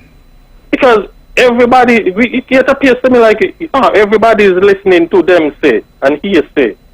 And then and you're getting emotional. Everybody getting emotional. So you don't. So you don't accept. You don't accept that the people involved in this government have been having discussions now for years to try and resolve some of these issues. I am not saying that. Okay. Because if you all have cabinet meetings, of course that those are things that should come out in cabinet. Okay. You know, I'm not saying that. So if you have been having discussions for years to resolve these issues, and you realize that there is no appetite to resolve them, there is no effort or appetite to abide by the commitments that have been made to each other and to the country, what are you then to do? So why haven't you all called an emotion of no confidence then? So that you prefer that route than to have a discussion about it with the public? No, but you say discussion has been going on. So that what I'm asking you said this doesn't sound good, Paul. You asked me what should I do? Yes, so I'm saying what should be done. Yes, so I am telling you what I think should be done. Okay. Then so you think what should be done is a motion of no confidence. Yeah, and so before anything is said to the public about what has been happening, you just go and do a motion of no confidence. That's your view. I didn't say that. You remember you just said that you're a trained lawyer. So what did you say then? I didn't say that. But you say this thing now, talking in the public sounds bad. And I'm trying to say to you... Why I say that? Yes. I am saying that because what I'm hearing is like everybody's taking them, say, from somebody and just go along with it.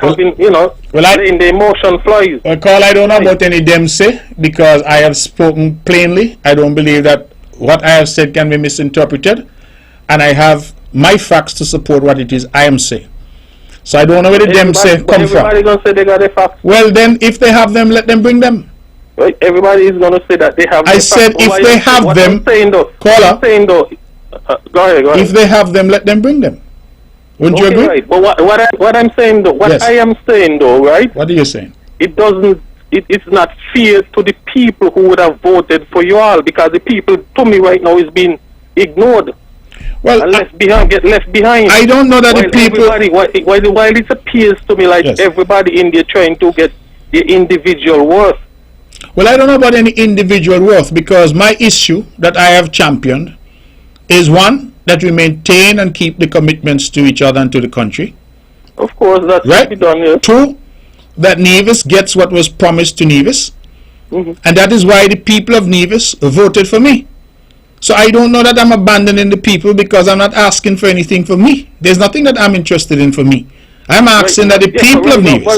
There's a pandemic. I think that is still going on. Yes, and so. And what after the election? Ian, something after the election. What we are hearing? Who can be next prime minister? Who on third term? Well, I don't know. Getting the share. Getting this, but the people are not even getting any share. That's what I'm saying. Well, I don't know about the people not getting any share. What I will say to you. What I will say to you. People still out there with who hasn't gone back to work as yet. Well, maybe some are getting too big a share. So nothing is left. Maybe that's what you need to look at. But what I am concerned about is the commitment that was made. Caller, to get the information. Caller, what I am concerned about is the commitment that was made to the people of Nevis. And as the Premier of Nevis, and as the elected individual for my constituents in number 9, who has contributed 3 seats to unity, I believe that it is not unreasonable for the people of Nevis to say we should get what was promised to us. Of course it's not. But okay. Let me ask you something though. Since the start of unity, since the beginning of the unity government, or since you all has gotten into government, has Nevis gotten the fair share at any time? No. What you think should be a fair share? No. Any time? No.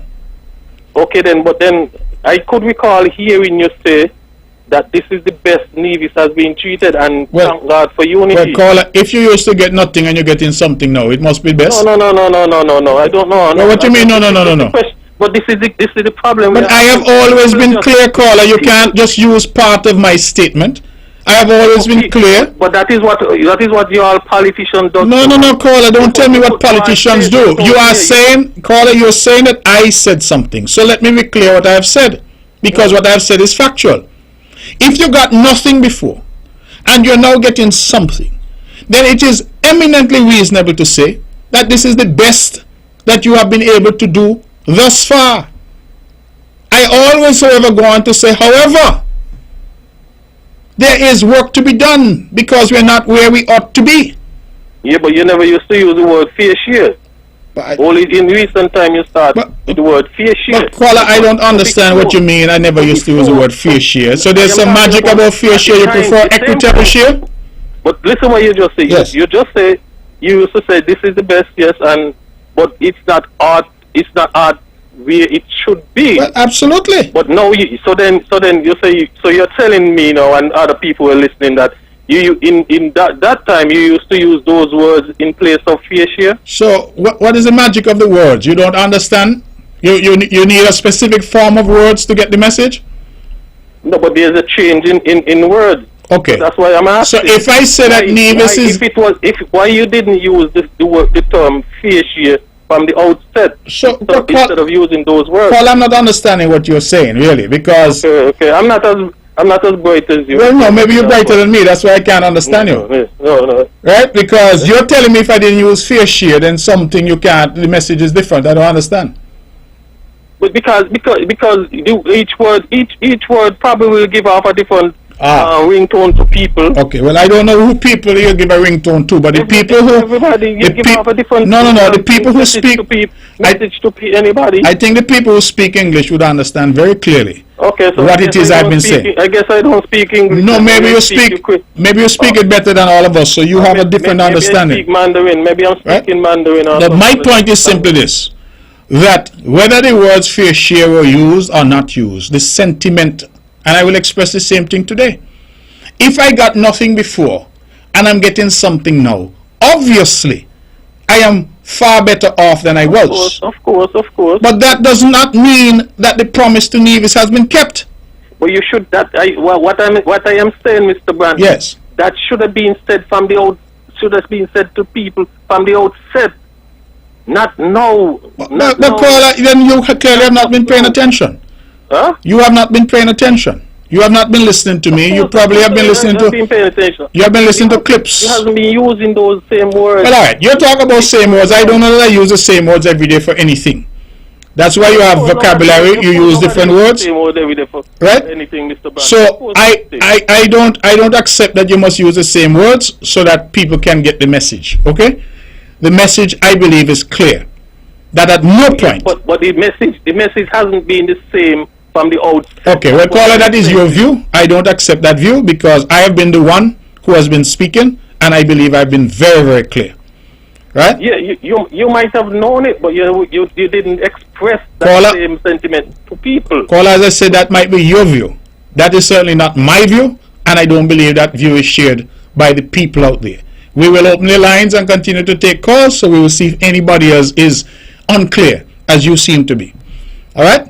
But thank you for your call. Thank you for the engagement, and I certainly appreciate your viewpoint. All right? Okay. Let's go back to the phones. Good evening. You're on the mark. Hello? Hello? Yeah, could you turn the radio off? So that... Hello? Yes, I'm here. Yes, go ahead, please. All I have to say, liars have short memory. And I'm agreed with what the caller just say. That's all I have to say. Okay. Well, thank you very much. You agree with what the caller just said. I wonder what the caller just said, because the caller said many things. So, if you say liars are lawyers, you say lawyers are liars and liars have short memory. That sounds like, what they call it, limerick. Let's go back to the phones. Good evening, you're on the mark. Hi, good evening, Mr. Premier. How you doing? I'm good, man. Good, wonderful. Hey, I'm trying to figure out something. I want to know, what are the laws in Nevis concerning, think it's in Nevis, concerning workers' compensation, work-related laws? What do you mean work-related laws? Okay. I've been following an article where this gentleman got hurt at work, and the employer was deemed responsible for it, and the judge granted the employee a settlement, and the employer states he's not going to pay it. He took it to England. He lost, and he came back. I'm just reading the other day where he states he's not going to compensate this man for the injuries he sustained at the job site, which was very terrible injuries where this man, his skull was embedded in his brain tissues. He was rushed to Barbados, had to get some serious surgeries. This man is hurting. He can't provide for his family, hardly can, and whereby the employee states he's not going to compensate him. Well, and the employee is still working in Nevis, getting jobs throughout the island. Caller, as I understand the law, if it is that there is a judgment, then a judgment has to be followed. A judgment has to be obeyed. So none of us have the ability to say that we will not pay if a judge has ordered us to pay. Okay. And so the law has various enforcement mechanisms that are available. And so if the situation is as you have described, and I'm not giving legal advice because that would have to be for somebody in a law office to give legal advice. I'm just speaking generally. Right. But if it is that this is a situation as you have described, then it means that the employee whom you spoke about, whom you say has a judgment in his favor, should be able to have that judgment enforced.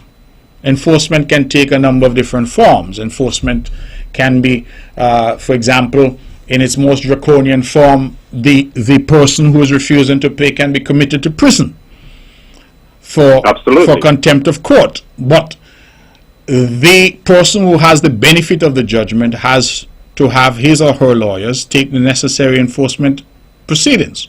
That's what needs to happen. I'm assuming, of course, that what you have said is the circumstance.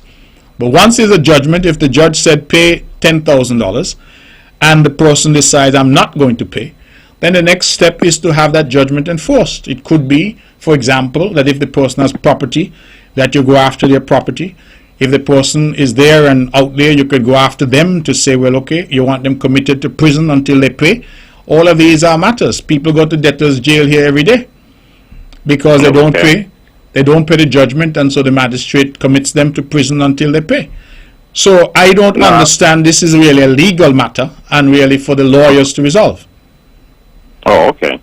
All right. Okay. I was just saying because I'm reading this thing in the Observer, and I followed the story a little bit, and came to find out how serious this situation was for this gentleman.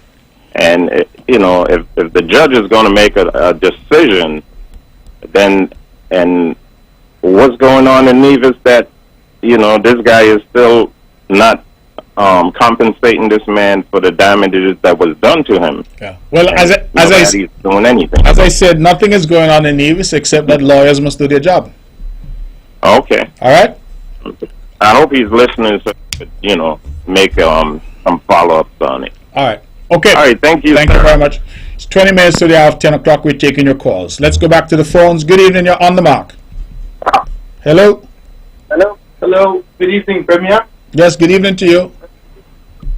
I have a question with regards to the CBI programs and the new EU legislation that's supposed to impact them.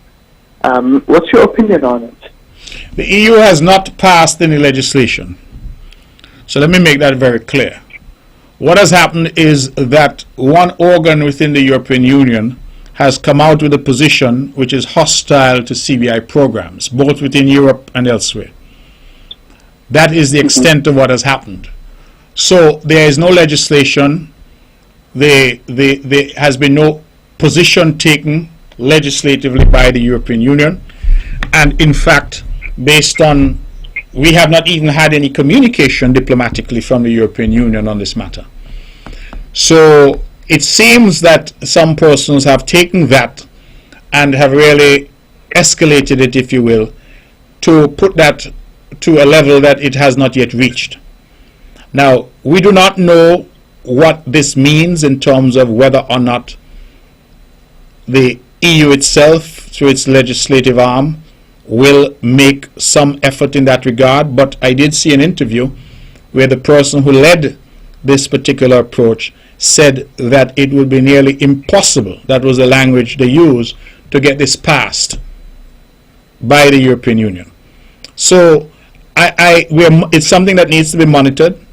We continue to engage, of course, with the European Union in a very positive way diplomatically. But the hype that I'm seeing around this is really, at this point, not warranted.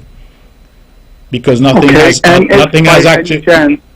actually been passed, and nothing has been communicated to us, even at the diplomatic level. Yes, I'm sorry. Go ahead.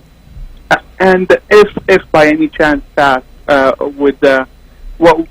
what do you think the prospect of St. Kitts, the decision that St. Kitts will take, will it put an end to the CBI program? Well, I can't speculate because we have had challenges before, and we have been able to engage with those challenges, and our program has existed since 1984, and it continues to exist. So it is a program now which is over 3 decades old. So I would prefer to deal with problems when we see them coming, we confront them, rather than speculating as to what we may or may not do to something that may or may not happen. So I suppose that's the best I can answer you at this point. All right. Thank you, Premier. Okay, you're most welcome. We're sticking with the phones, 869-469-1616, 869-469-1700. Let's go back to the phones. Good evening, you're on the mark. Hello, good evening. Honorable Mark, you have done a wonderful job with your presentation. This is Mavis, your teacher. Avoiding conflict. There is no union without conflict. And in order to solve conflict, you have to have 2 skills. And those skills are courage and consideration. And if you are going to do conflict by avoiding it, then one party suffers and the other party gets everything. If we are going to accommodate conflict, we have to give some cooperation but no courage. If we are going to compete, stand your ground, it requires courage but shows some inconsideration. Then we are going to compromise. If we compromise, we have a lot of courage and we have consideration. Both look for the common ground. And in the area of collaboration, this requires great courage and much consideration, discussions and creative thinking. It is time for the people of Nevis to wake up and become creative thinkers. You know, there is a quote called public opinion, and that is what you have just taken our case to. So we have went through our communication verbally and written. It did not work. Therefore, we are now going into the court of public opinion.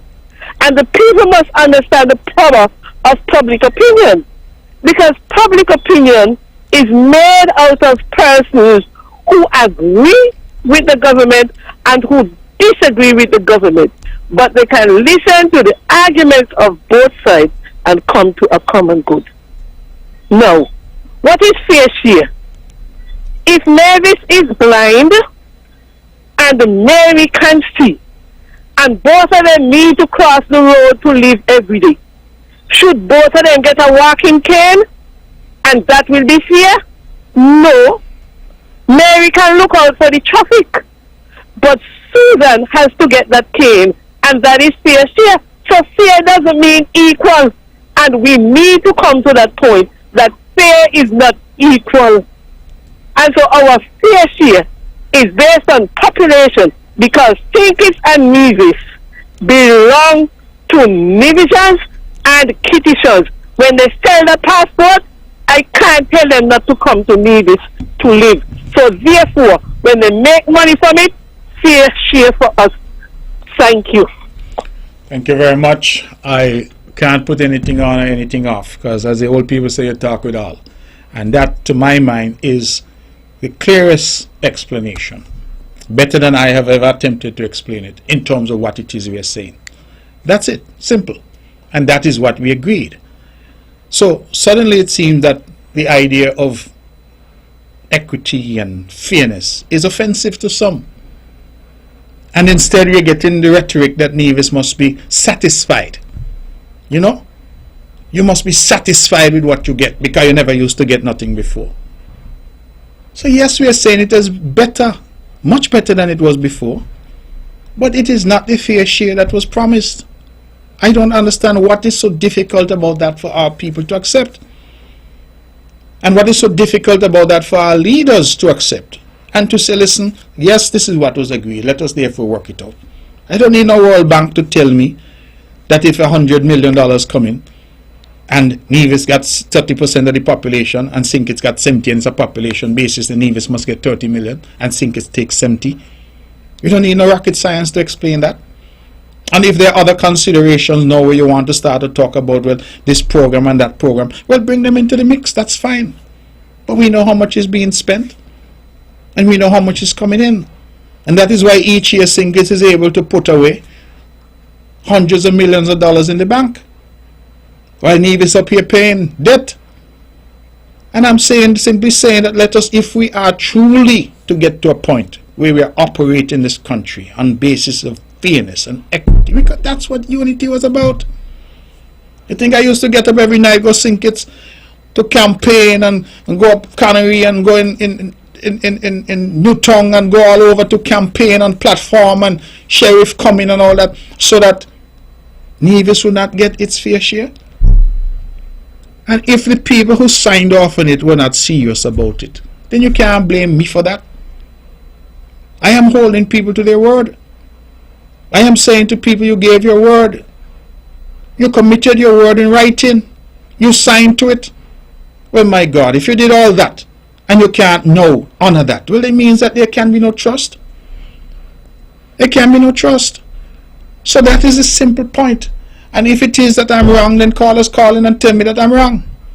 But I'm holding fast to that. And for me, that is representing the people of Nevis. And you're right.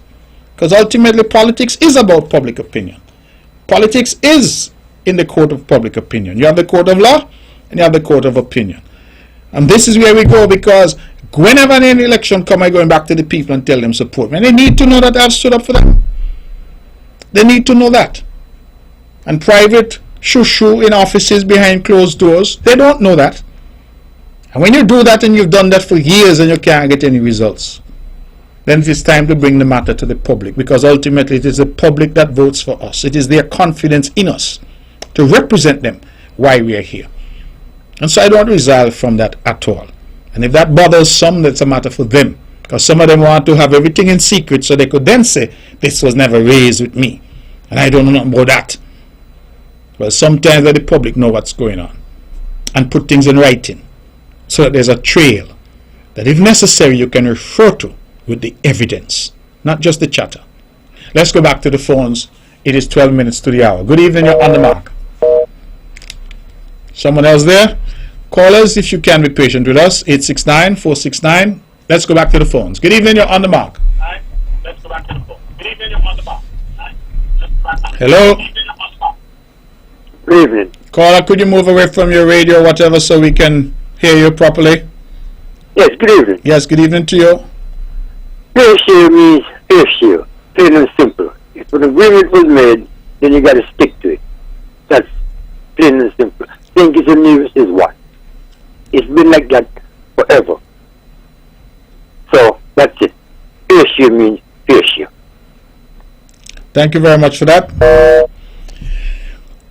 Let's go back to the phones. We have 10 minutes left. Good evening, you're on the mark. Good evening, Mr. Premier. Good evening, good evening. How are you? I am doing pretty good, you know. All right. Wonderful. Listen, I am calling in just, of course, you know, for the past couple of weeks I've been calling in practically every Wednesday. So I'm calling in as usual to just give a little report on my activity this past Saturday. Of course, we know that I've had a number of activities in my constituencies for the past weeks. I did indicate that February was my cleanup month. That went exceptionally well.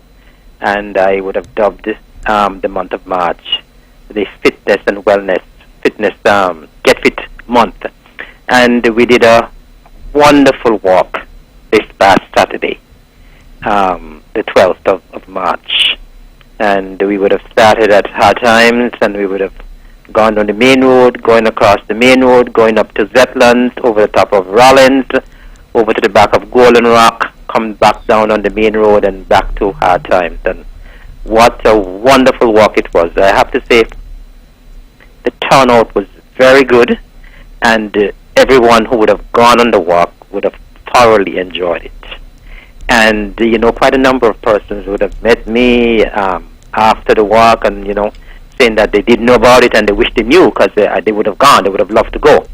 And so I am happy that I would have organized that walk. And, it's a walk just to whet people's appetite, because we want people to continue to be fit. We want people to be healthy. And so we want people to be active at all times. And so I'm encouraging us all during this month to try to be as active as possible. So that walk on Saturday was just to whet people's appetite for you to continue to be active. And so I want to thank all of the persons who came out, including you, Mr. Premier, and your wife. And persons came out very early. We were supposed to start at 6. We started just about 10 minutes late, because persons were out early and they insisted, well, listen, we are here early and we need to start on time. So I'm happy that so many persons came out, and so many persons came out early. Of course, there are persons who would have joined en route. And so I want to thank all who came out in their numbers to support the walk, and it was certainly very refreshing. The night before we had quite a bit of rain, and persons were wondering whether or not the walk was still on.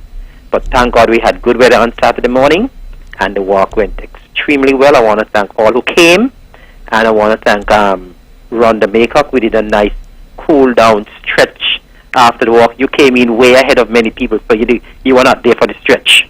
Stretch right? will be harder than the walk, Pardon me? The stretch will be harder than the walk. So when I done walk, I went home. The stretch wasn't that hard, but we had a nice stretch right there on the playfield there at hard times, and persons certainly enjoyed that as well. And of course, I want to thank those who prepared the breakfast, a nice tasty breakfast. Charmaine Hanley and Agnola Hendrickson, thank you all very much for volunteering to help to prepare the breakfast. And so all in all, it went very well, and I want to thank all who were a part of it, all who came out, and all who made it such a huge success. All right. Thank you very much. Thank you, sir. And it was a pleasure being on that walk with you. We have about 6 minutes left to the hour of 10 o'clock. Remember, at 10 o'clock, the show comes to an end. So if you're out there and you want to be a part of the show, 869-469-1616 and 869-469-1700. Let's go straight back to the telephones. Good evening. You're on the mark. Hi, good night. Good night. I have a question. Sure. When will minimum wage go up? That's a very good question. I don't have an answer for you. But everything is going up. Well, you're right. You're right. Cost of living has gone up, especially now because of the after effects of COVID and the supply chain issues. But that matter is not a matter that has yet been discussed. So I really can't give you an answer this evening. I hope soon. Well, as I said, it has not yet been discussed, but certainly we are aware of some of the issues, and we have been looking to see how we can cushion some of the impacts that we are seeing, but that specific issue about increasing the minimum wage has not yet been discussed. All right, thank you. Okay, you're most welcome. All right, we have about 5 minutes left, so we're taking your calls. Good evening, you're on the mark. Hello? Good night, good night, good night. Yes, good night, good night. Yeah, now question. Before the CBI program, right? Those projects and the development in New York, when you used to bring them those projects and the different administration before the CBI program from 2015, when you make the agreement loans that New York project the share of the CBI program. You used to use loans. What those projects? Yes, I understand. I'm answering you. Hello? I said I'm trying to answer you. I understand the question. Yes. So we used to borrow money. We used to. You used to borrow money? Yeah, we used to get grants, borrow, taxes. You mean from the federal government? No, from the banks. Okay. Right. What about outside investors? What about outside investors and so? You all used to go to outside investors to get things done, project done and so. Well, outside investors would come in to invest in their projects. Four Seasons, for example, was outside investors. Hotels are put down by outside investors. But if you want to build a road, or you want to buy a generating set for the power plant, you have to find money as government to do that. Yeah, but the CBI program, the CBI money will come to English. that help the workers them in Nevis and do this one project? Of course, just the project. It's part of our revenue. So whatever we can, for example, during COVID, we use that money in large measure to try and help pay civil servants. But we get you are distributed to whatever project maybe pay revenue or whatever. It's part of the income that comes into the government, the part of the revenue.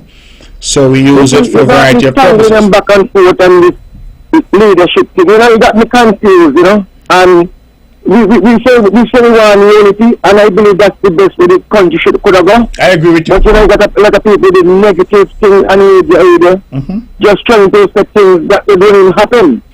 You understand? Well, I agree. I one in the federation who fight for unity, and I would like to see unity remain in this country. I don't care who unity is. Well, because individual parties has crippled Nevis as far as they're concerned, and this is the best way I ever think for Nevis to get a share is under a unity government. But that is why CCM is in unity, because a fair share was guaranteed to Nevis. So that is what we are saying. Let us just honor the agreement that was made.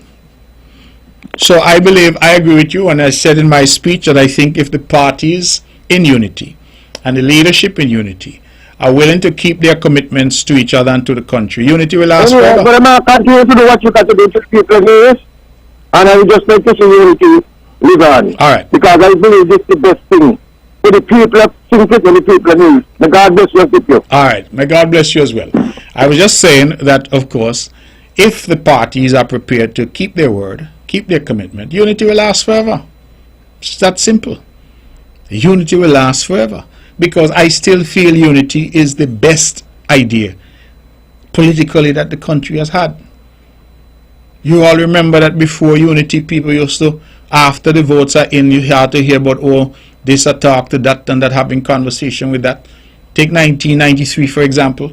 We heard Labour came over to talk to CCM. PAM came over to talk to CCM to try and form a government. Unity was the first construct that came out in advance and said, this is what we're going to do. It was principled. It was agreed. It was expressed in writing, signed by the parties. Well, how come now some want to back away from it? That's all we're saying, This thing can come boil right down to not, in fact, a big deal. Keep your word. Keep your word. Honor what was agreed. And if we do that, unity will last forever. It's as simple as that. And that, I believe, is a principle that everybody can accept. If you're in an arrangement, you're in a relationship, you're in whatever word you want to use to describe it, and you have decided between yourselves and agreed that this is the way that things are going to go, all of a sudden, some of the parties start to say, well, we don't get where we want to go, so we forget about that now. No, it can't be like that. And if it is that is the situation, then it means there's no more unity. Because the underlying core principles that informed this movement, that informed what we are seeking to do, have been abandoned. And I'm saying tonight, put them back on the table. It is not too late to correct course and right the ship. It is not too late. Come out and be forthright and say, listen, yes, this is what has to happen and it will happen. That, to my mind, ladies and gentlemen, is what must happen. And I was very, very clear in my comments on this at the PAM convention. I'm hopeful those who did not hear the speech heard it tonight. And if you didn't hear it tonight, the show is rebroadcast tomorrow at 1 p.m. right here on Vaughan Radio. The people of Nevis elected me to lead. And lead I shall. And nobody is going to walk over the people of Nevis and think that that is going to sit well with me. It won't happen. And I am not going to be some lamb led to the slaughter. I am not going to be satisfied with crumbs from any table. The people of Nevis are not mendicants who come cap in hand. They are citizens of this country who demand their fair and equitable treatment in this country. And if there are those out there who have a problem with that sentiment, then too bad for them. Ladies and gentlemen, that's our show. The banner struck up. It means we have to go. Thank you. Good night, and God bless you.